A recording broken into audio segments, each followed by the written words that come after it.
하필이면이라는 제목으로 하나님의 말씀 함께 나누도록 하겠습니다. 제가 지난 2주 동안 있었던 일을 잠시 말씀드리고자 하는데요. 오랜만에 제가 새 차를 큰맘 먹고 했었습니다. 그런데 그 다음날 뭐가 왔을까요? 비가 왔습니다. 평소 비가 오랫동안 안 왔는데 제가 세차한 다음날 비가 온 것입니다. 제가 세차만 하면 비가 오더라는 거죠. 하루는 온양에서 목회자 모임이 있어서 이제 준비하고 교회에서 출발하려고 하는데 갑자기 손님이 교회에 오셨습니다. 그래서 잠깐 이야기를 나누는 바람에 약속 시간이 좀 늦어지게 되었습니다. 그래서 부랴부랴 차를 몰고 온양으로 가고 있었는데요. 그날따라 차가 많이 막히는 겁니다. 그래서 제가 있는 차선이 막혀서 차선을 바꿨는데 어떻게 됐을까요? 그 바뀐 차선이 더 꽉 막히더라는 거죠. 차선을 바꾸면 그 바꾼 차선이 더 막히더라는 겁니다. 차선이 좀 막혀도요, 신호가 잘 받아서 파란불로 쭉 가면 늦지 않았을 텐데 신호등에서 파란불로 가고 있는데 제가 딱 지나가려고 하니까 어떻게 됐을까요? 빨간불로 바뀌는 겁니다. 제가 갈 때가 되면 항상 신호가 바뀌더라는 거죠. 이런 식의 적용들이 많이 있는데요. 마지막으로 차와 관련하여서 한 가지만 더 생각해 보면 여러분, 기름이 떨어져서 주유소를 찾습니다. 그런데 주유소는 항상 어느 방향에 있죠? 반대 방향. 네, 제가 있는 반대 방향에 꼭 주유소가 있더라는 거죠. 이러한 것을 총칭하여서 무슨 법칙이라고 말합니까? 머피의 법칙. 네, 머피의 법칙이라고 말하는 것이 이러한 것들입니다. 이 머피의 법칙이라는 것은요, 하고자 하는 일이 원하지 않는 방향으로만 진행되는 현상을 이르는 말이 머피의 법칙이라는 겁니다. 인도의 대표적인 국가적 기업인 타타 모터스에서요, 2016년도에 신차를 홍보했었습니다. 당시 세계적인 축구 스타인 메시를 광고 모델로 세워서 수백만 달러를 들어서 홍보를 했었는데 문제가 생기게 되었습니다. 그 문제가 무엇이냐면요, 바로 이 신차의 이름에 관련된 것이었었는데요. 타타모터스가 제시했었던 그 신차의 이름이 무엇이었을까요? 그 이름이 지카였었습니다.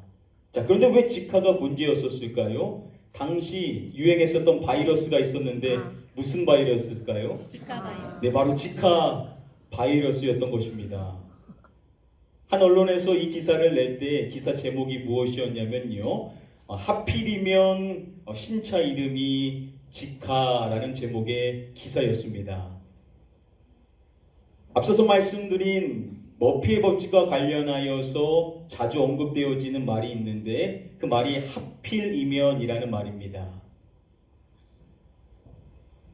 서강대 영문과 교수였었던 고 장영희 교수는 자신의 한 수필집에서요, 이 하필이면이라는 제목의 글을 실은 적이 있습니다.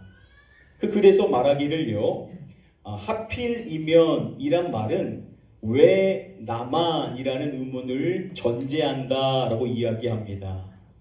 저와 여러분들이 하필이면이라는 말을 한다라는 것은 왜 나만 이래야 되는지, 왜 나에게만 이러한 일이 일어나는지, 그러한 것들에 대하여서 우리가 의문을 품고 있다라는 것을 나타내 준다라는 거죠. 그리고 그 수필에서 이러한 이야기를 또 합니다. 하필이면이란 말은 내게 슬픈 말이다. 왜 하필이면이라는 말이 자신에게 슬픈 말이다라고 이야기를 했을까요? 그녀는 이러한 고백을 하고 있습니다. 남들은 멀쩡히 잘도 걸어 다니는데 왜 하필이면 나만 목발에 의지해야 하고, 그녀는 생후 1년에 찾아온 소아마비 장애로 평생 목발과 보조기에 의지한 삶을 살아야만 했었습니다. 그러한 자신의 삶을 생각해 봤었을 때 하게 되는 말이 무엇이었냐면 왜 하필이면 나는? 왜 하필이면 나는 다른 사람들과 다르게 왜 나는 이래야만 하는지 이러한 생각에 그녀가 빠지게 되었었다라는 겁니다. 그녀뿐이겠습니까? 저와 여러분들도 살다 보면 이러한 말들 종종 하게 되죠. 하필이면 왜 하필이면 나는? 다른 사람들은 다 괜찮은데 왜 하필이면 나에게만 이러한 일이 일어나는가? 다른 사람들은 잘 웃으면서 살고 있는데 왜 나에게만, 왜 가정에게만 이러한 어려움이 찾아오는가? 왜 하필이면 나는? 왜 하필이면 우리 가정은 이러한 말을 우리도 모르게 하게 될 때가 있을 것입니다. 이러한 말을 우리가 자꾸 하게 되다 보면 자연히 우리의 마음은 어려워질 수밖에 없고 또 슬픈 마음이 들 수밖에 없을 것이라는 겁니다. 성경의 많은 인물들 가운데요, 제가 개인적으로 생각해 봤었을 때 내가 만약에 이 사람이라고 한다면, 이 사람의 상황이라고 한다면 이 말, 하필이면이라는 말을 많이 했었을 것 같은 그러한 성경의 한 인물이 있습니다. 개인적으로 제가 생각한 그 인물은 바로 사도 바울입니다. 사도 바울이 자신의 인생에 있었던 일들을 말할 때 고린도후서 11장의 말씀에 보면 이러한 고백을 하고 있습니다. 무엇은 수도 없이 맞았고 무엇할 뻔한 일도 여러 번 있었음을 그는 고백하고 있습니다.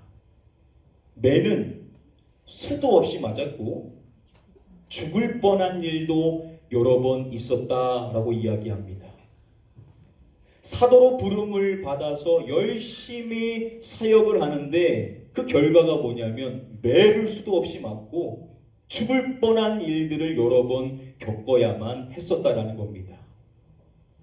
구체적으로 무슨 일이 있었는지를 이어지는 말씀에서 밝혀주고 있습니다. 우리 함께 다음의 본문의 말씀을 한 목소리로 읽어보겠습니다. 유대인들에게 40에서 하나 감한 매를 5번 맞았으며, 그는 유대인들에게 매를 맞았다라고 이야기를 하죠. 자, 그런데 그 매를 이야기할 때 40에서 하나 감한 매라고 이야기를 합니다. 신명기의 말씀에 보면 태형을 할 때 최대로 때릴 수 있는 게 40대였다라고 합니다. 자, 그런데 그들은요, 혹이나 40을 넘길까봐 라는 두려운 마음을 갖고 있어서 어떻게 최대치를 정했냐면 40에서 하나를 깐, 그럼 몇 개입니까?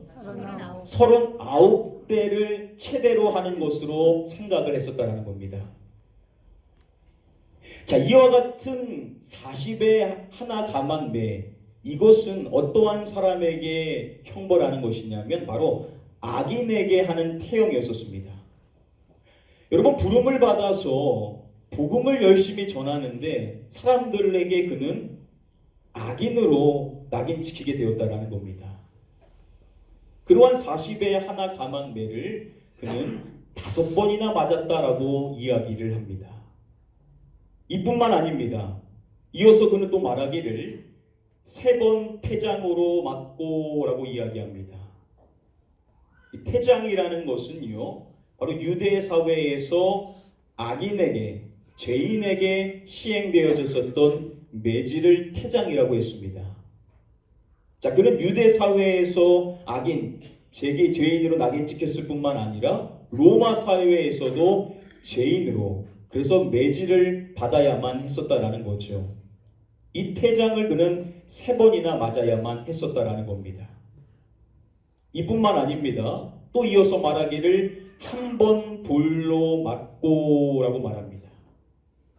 돌로 맞게 되는 것은요, 당시 유대 사회에서 사형 판결에 따른 형벌에 해당이 되었었습니다. 그가 실제로 사도행전의 말씀에서 유대인들이 그에게 돌을 던졌었을 때 돌에 맞은 그가 죽은 줄 알고 끌어서 내쳤다라고 이야기를 합니다. 사도로 부름을 받아 열심히 복음을 전하는데 같은 종족들에게 죽어 마땅한 사람으로 여겨졌었다라는 거죠.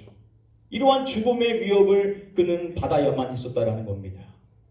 여기서 그치지 않고 그는 또 말하기를 3번 파선하고, 당시 파선이라는 것이 얼마나 무서운 일인지를 우리는 짐작해 볼 수가 있죠. 이뿐만 아니라 일주야를 깊은 바다에서 지내야만 했었다라고 이야기합니다. 죽음이 눈앞에 보이는 그러한 극심한 고난과 역경을 그는 겪어야만 했었다라는 거죠. 그리고 이어지는 26절의 말씀에서 이렇게 이야기합니다. 여러 번 여행하면서 강의 위험과 강도의 위험과 동족의 위험과 이방인의 위험과 신의 위험과 광야의 위험과 바다의 위험과 거짓 형제 중의 위험을 당하고, 사역을 하는 가운데 수많은 위험의 상황에 직면하여 죽음을 목전에 두는 것과 같은 그러한 상황에 그는 너무나도 많이 놓여야만 했었다라는 겁니다. 그리고 이어서 또 말하기를 여러 번 자지 못하고 줄이며 목마르고 여러 번 굶고 춥고 헐벗었노라. 그는 제대로 잠을 자지를 못했던 것이죠.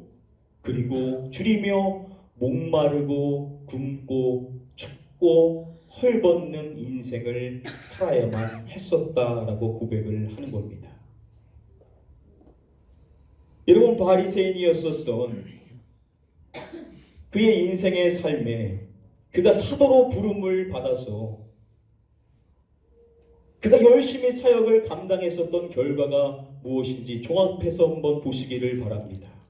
40에 하나 가만매를 5번이나 맞고, 태형을 3번이나 받고, 돌에 맞아 죽을 뻔했었고, 3번 파선하고, 그 어둠컴컴한 것을 일주야를 지내야만 했었고, 수많은 종류의 위험 안에 죽음의 상황에 놓여야만 했었고, 제대로 잠도 자지 못하고 헐벗고 춥고 누가 봐도 비참해 보이는 인생의 삶을 살아야만 했었다라는 겁니다. 여러분, 저와 여러분들이 이러한 바울의 상황이었다라고 생각을 해보시겠습니까? 그러면 이러한 말을 하지 않겠냐라는 겁니다. 왜 하필이면 그냥 다른 사람들처럼 평범하게 사역할 수도 있을 텐데 왜 나는 이렇게 많은 고난과 역경과 수모를 받아야만 하는가? 왜 나는 이래야만 하는가? 라는 의문을 우리라고 한다면 갖지 않았겠냐라는 겁니다. 저 같아도 그랬을 것 같은데 바울의 이야기를 다 찾아봐도 바울은 자신의 인생에 대하여서 비관했었다라는 이야기는 전혀 볼 수가 없더라는 겁니다. 어떻게 그럴 수가 있냐라는 거죠. 다른 사람들 같으면 왜 하필이면 나는 이라고 말하며 자신의 삶을 비관했었을 텐데 어떻게 바울은 그러한 수많은 상황에 직면했음에도 불구하고 전혀 자신의 인생을 비관하지 않고 오히려 더 당당한 인생의 삶을 살 수 있었던 그 비결이 과연 어디에 있을 것이라고 여러분들은 생각을 하십니까?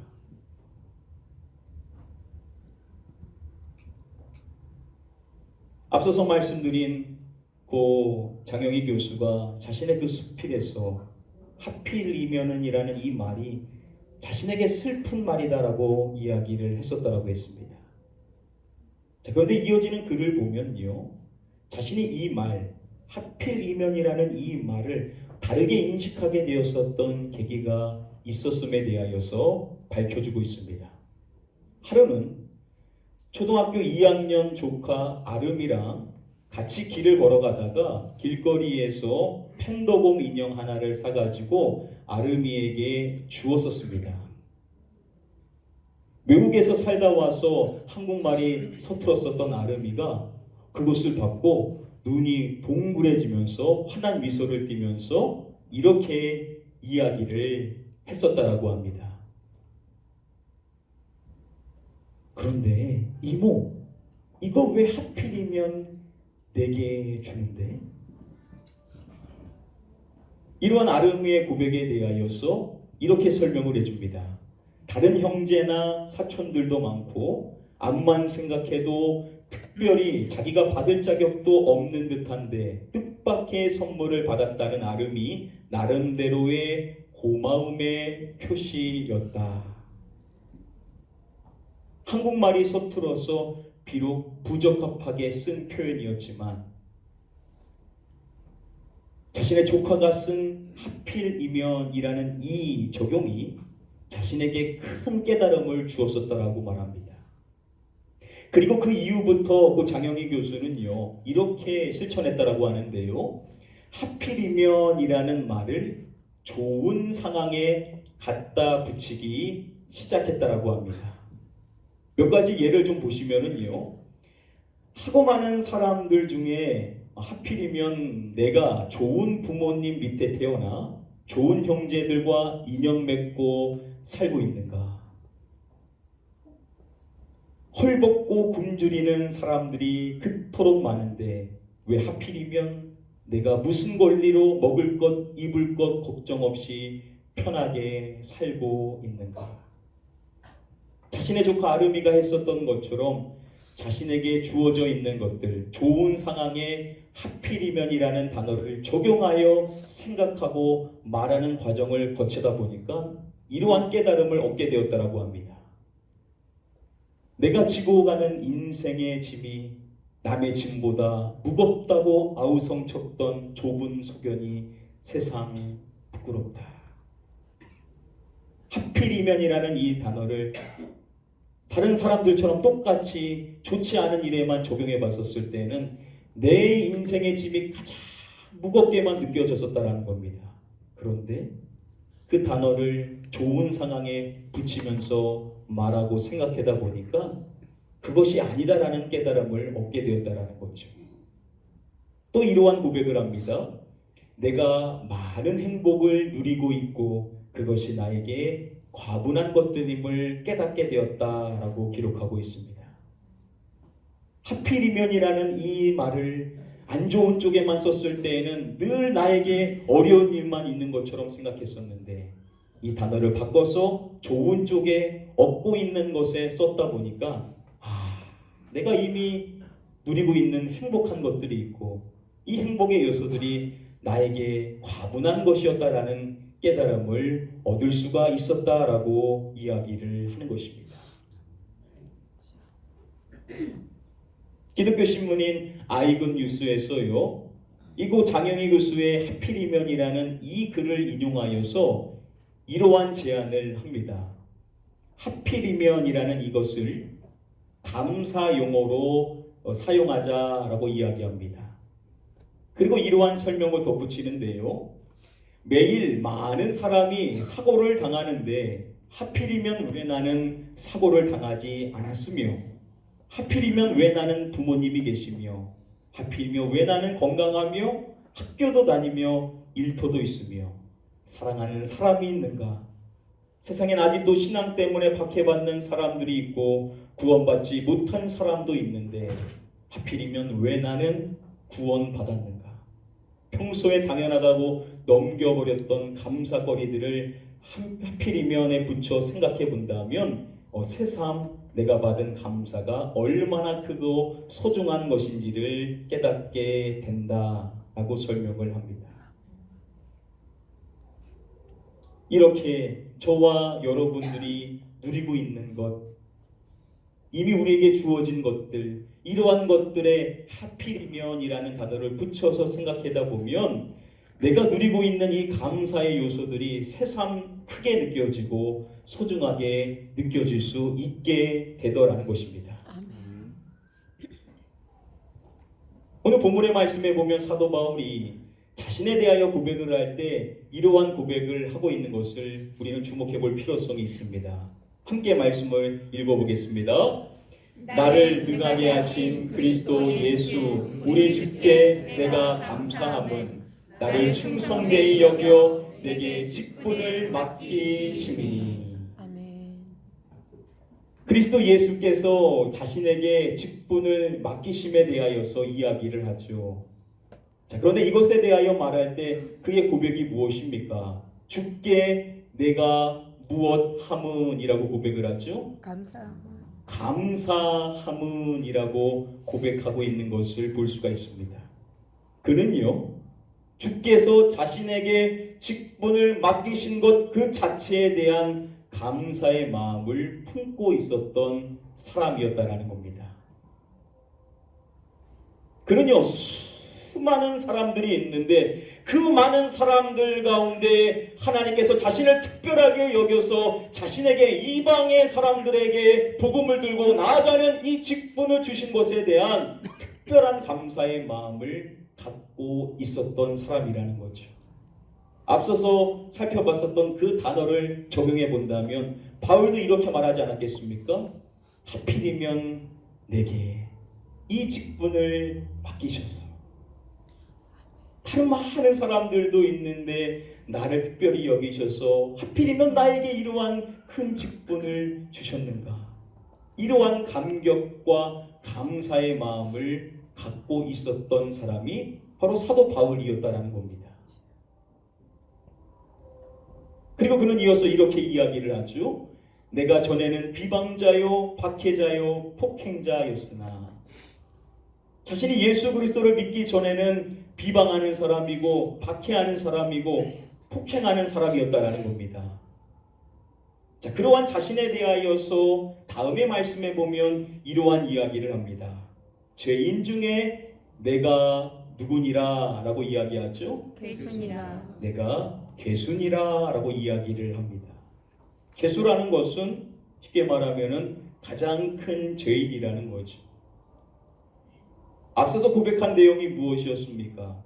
바로 예수 그리스도 예수께서 죄인을 무엇 하시려고 세상에 임하셨음에 대하여서 이야기합니다. 죄인을 구원하시려고 세상에 임하셨다. 그리스도 예수께서는 죄인을 구원하시기 위하여서 이 세상에 친히 오셨다라는 겁니다. 자, 그런데 그 죄인 중에 누가 괴수라고요? 내가 괴수라는 겁니다.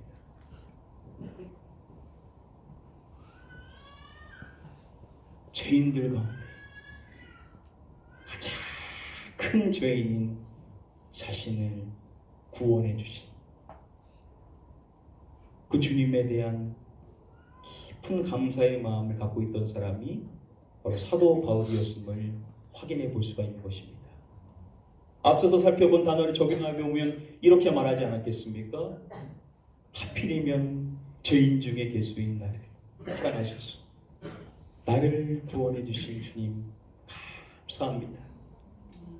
영원히 죽을 수밖에 없는 저를 건져 주셨소. 하나님의 자녀가 되게 해주신 주님 너무나도 감사합니다. 이렇게 사도 바울은요, 자신이 구원받았다는 사실에 하나님 앞에 늘 감사하는 마음을 갖고 구원받은 것만으로도 감사한데 나를 써주시는, 나에게 직분을 주신 그분께 특별한 감사의 마음을 갖고 있었던 사람이었기 때문에 아무리 어려움이 내 인생에 찾아오도 죽음의 상황이 계속해서 자신의 눈앞에 다가온다 하더라도 그는 결국 자신의 인생을 비관하지를 않는 겁니다. 왜냐, 나는 하나님의 사랑받은 구원받은 백성으로 그분의 직분을 맡아 살아가는 인생이라는 것을 분명히 인식하고 그 감사의 마음을 갖고 있었기 때문에 그는 어떠한 순간에도 좌절하지 않고 오히려 감사하는 성숙한 인생을 살 수가 있었다는 겁니다. 바울 역시도 이 용어를 썼다라고 한다면 하필이면 이 용어를 감사의 용어로 쓰게 된다라고 한다면 저와 여러분들 역시도 어려운 상황 속에서도 하나님 앞에 감사할 수 있는 성숙한 주의 백성이 되게 될 줄 믿습니다. 아멘. 이제 한 가지만 말씀드리고 말씀을 맺도록 하겠습니다. 서두에 말씀드린 머피의 법칙, 하고자 하는 일이 원하지 않는 방향으로만 진행되는 현상을 이르는 말, 우리는 그렇죠? 내가 원하는 대로만 이루어지지 않는 것처럼 자꾸만 생각을 하게 되는데, 자, 그런데 전문가들의 진단에 따르면요, 이러한 것은 선택적 기억이라는 인지적 오류에서 비롯되는 것이다라고 이야기를 합니다. 선택적 기억이라는 것은 이런 것입니다. 아무런 문제 없이 일이 해결된다면 당연한 것으로 여기고 그 기억을 지워버린다는 거죠. 반면 뭔가 어려운 일이 벌어진다면 그 기억은 반드시 기억에 남게 된다라는 겁니다. 분명 우리의 인생에는요, 잘 해결되어진 일들이 많이 있었습니다. 자, 그런데 보통 우리가 이러한 것은요, 그냥 당연하다라고 생각을 하고 쉽게 망각하더라는 거죠. 기억에 남지를 않는다라는 겁니다.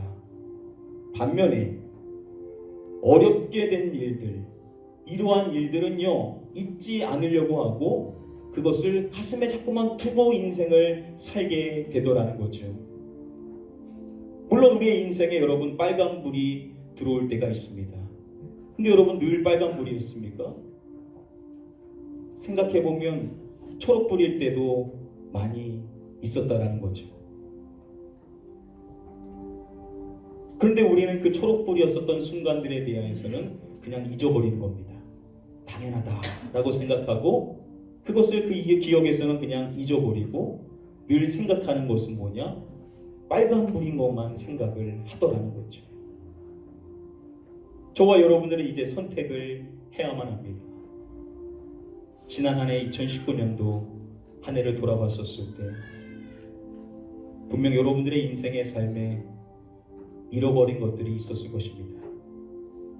그래서 우리가 하필이면이라는 말을 그러한 상황에 적용할 수가 있더라는 거죠. 자, 그런데 오늘부터 우리가 달라져야 될 것은 뭐냐?